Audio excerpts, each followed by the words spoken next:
It is truly an honor and privilege to address this gathering of such an inspiring group of global thinkers and decision makers in the Nikkei Forum 30th on Future of Asia. Nikkei Forum has over the years become a guiding light of dialogue, vision, and resolve for Asia's future. Standing here today brings back some special memories to me. 20 years back, in 2004, they honored me with the Asia Prize. That was an extraordinary, meaningful moment in my life. Since then, I have always felt a personal connection with Japan. Over the years, to Japan, many times.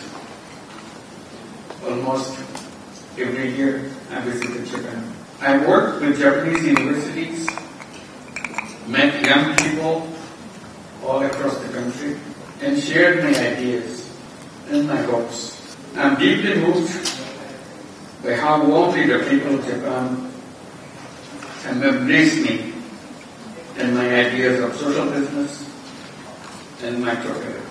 Excellencies, as we gather here today to reflect on the theme, Asian challenges in a turbulent world, the world is getting increasingly turbulent, a time of great uncertainty. We are witnessing a world where peace is fragile, tensions are growing, and cooperation is not always guaranteed. Conflicts are erupting in regions in Asia and beyond, with peace becoming elusive. Wars and man-made conflicts are destroying the lives and livelihood of thousands of Ukrainians and people in Gaza and in countries in South and Southeast Asia. In our neighboring country, Myanmar, civil war has taken a brutal turn, and the recent earthquake has pushed an already deep humanitarian crisis into a greater darkness. Very recently, our two neighbors have fought a short but very expensive war. Regrettably, we are spending billions of dollars in fighting wars, leaving millions of our people starving or struggling for basic needs. I thank the leaders of the two countries for agreeing to a ceasefire. And I hope for continued peace, stability, and coexistence in South Asia and beyond. Moreover, millions around the world are being displaced by climate change. Technological advances promise much. The rise of trade restrictions continue to challenge the very foundation of the free trade system. Economic inequalities are widening, often within societies as much as between them. Global trust is at risk. Trust is declining between nations, within societies, and even between citizens and institutions. In recent times, we witnessed such divisions, discontent, and instability in Bangladesh, Republic of Korea, that led to regime changes. দেশ জুড়ে তোলপাড় Walton fridge কিনে আপনিও হয়ে যেতে পারেন millionaire.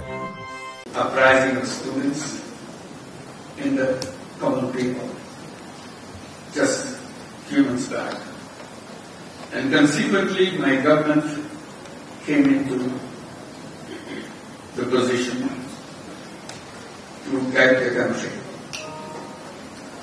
We are working hard to fulfill the dreams and aspirations of our people, to ensure justice, equality, freedom, and dignity of people, and prepare for a free, fair, and credible election, aiming at a smooth transition to democracy. We believe this is a chance to correct the wrongs, build new institutions, and realize the dream of a fairer society. Despite multiple domestic challenges, Bangladesh is playing a role in contributing to global peace and security through participation in UN peacekeeping and peace-building missions, and hosting more than 1 million Rohingyas fleeing persecution in their homeland in Myanmar, purely on humanitarian ground. Asia, home to more than half of the humanity, sits at the epicenter of this uncertainty. It is also at the center of possibility at the same time. Challenges we face are formidable, and so is our collective strength. In this reality, I believe Asia has an opportunity, perhaps even responsibility, to show a different path. A path of peace, of dialogue, of inclusive growth. Not just growth in numbers, but growth in people's well-being, in trust, in hope. Distinguished guests, we are not powerless in the face of these challenges. In fact, we are at a turning point in history. The choices we make today will decide what kind of world we leave for our children and grandchildren. That is why we must come together, not just to discuss problems, but to shape solutions. Solutions that are inclusive, fair, and rooted in our shared humanity. I often have been saying, making money is happiness, but making all people happy is super happiness. We need to shift our focus from individual profits to collective well-being, from short-term gain to long-term vision. In my own country, from starting with Tribune Bank, with small loans given to poor women in the villages, social business ideas across the world, I have learned one thing very clearly. People are not born to suffer.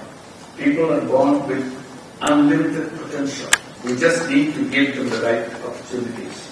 That's where I come and present a simple idea of creating a world of 3 zeros. Zero poverty, zero unemployment, and zero net carbon emissions. This is not a dream. This is a direction, a goal we can all work together. Governments, businesses, universities, and individuals. To get there, we need a new kind of economy. One that is built not only on competition, but also on competition. Not just on consumption, but on care. This is where social business comes in. A business that solves problems. All problems, not just making profits for the persons. Asian nations can work together even more closely to address shared challenges and unlock new opportunities for prosperity and better life. We need to build a clear path towards a shared future and shared prosperity. To this end, we have to work together. First, convert Asia's interdependence into cooperation. Asia's diversity of economies, cultures, and political systems is both a strength and is a test. Our fates are increasingly intertwined. A supply chain disruption in one country ripples across borders. Environmental degradation in one part of Asia affects rainfall patterns in another country. Political instability in one region impacts global energy and trade flows. Our job is to convert this interdependency into cooperation, not conflict. To invest in shared prosperity is not a zero-sum rivalries. Second, forge robust economic and technical cooperation. Asia needs a stronger and sustainable way to finance its development. Regional development banks, financial institutions should take lead in funding our growing needs. Asia is still one of the least connected regions in terms of trade. This lack of integration holds back investment and business opportunities. We must act now to improve trade partnerships across the region. Asia should build a strong technology ecosystem, one that is inclusive, fair, and sustainable. Third, promote inclusion, empowerment, and sustainability. We must not forget the billions who still live on the margins, disconnected from the opportunities, vulnerable to shocks. My life's work has shown that poverty is not created by the poor. It is created by the system, by locking doors for the poor people. We must redesign that system. The world we inherited was built on assumptions of trickle-down economics, centralized control, and the policy of wealth maximization. We need to build a new architecture, one that promotes inclusion, empowerment, sustainability at every level. This is where Asia can lead. Fourth, transform lives through investment in people. Let us invest not just in infrastructure and industrialization, but in people, through education, health, social business, digital access, and so on. Let us embrace the idea that profit and purpose can coexist, and that social business can transform lives where traditional markets and governments fail. Fifth, pursue green transition. Asia is both a victim and contributor to climate change. Rising seas threaten Bangladesh and the Pacific Islands. Glaciers in Himalayas are melting, endangering fresh water for billions. We need an Asian green transition driven by youth. Let us support renewable energy cooperatives, climate-smart agriculture, circular economies. Let us create platforms that allow grassroots innovators to scale across the borders. Sixth, tap the potential of youth and shift from job seekers to job creators, who are Asia's greatest strength. Their creativity and energy should be at the center of our efforts. Our youth are ready, but they need the tools, trust, and freedom to shape our own futures. Social business, digital platforms, and microfinance can unleash a new wave of grassroots-led innovation. I always encourage young people, do not wait to find a job. Create one. Be an entrepreneur. You have all the strength, all the possibilities of being a successful entrepreneur. Every human being is born as an entrepreneur, not as a job seeker. Do not just seek a paycheck. Build something that solves a problem. Be a job creator and be a social business creator. Finally, in a turbulent world, people's empowerment and grassroots leadership matters more than ever. Sustainability over short-term gains.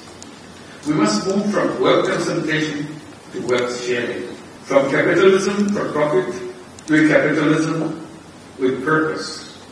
Or may even remain as an economy for the people.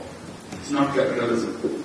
In my country, Bangladesh, we have seen how social business has uplifted millions. Let that be a lesson. When people are given dignity, trust, and a chance, they rise. Not just as workers, where dialogue leads solutions, and where trust is not just a word, but a goal we work together. The future of Asia is not just about economics or geopolitics. It's about people. It's about ideas. It's about the young people hoping to create a new world, completely different from the world we have already. And it's about courage and creativity. Let us not be daunted by the turbulence around us. Let us see this as a call to rethink, to rebuild, and to rise together. Let us be guided not by fear, but by possibilities. Not by power, but purpose. Let us have the courage to imagine a better world. Let us trust one another. Let us cooperate, not because we have to, but because we want to. The future of Asia is not written yet. Let us write it together. A different future.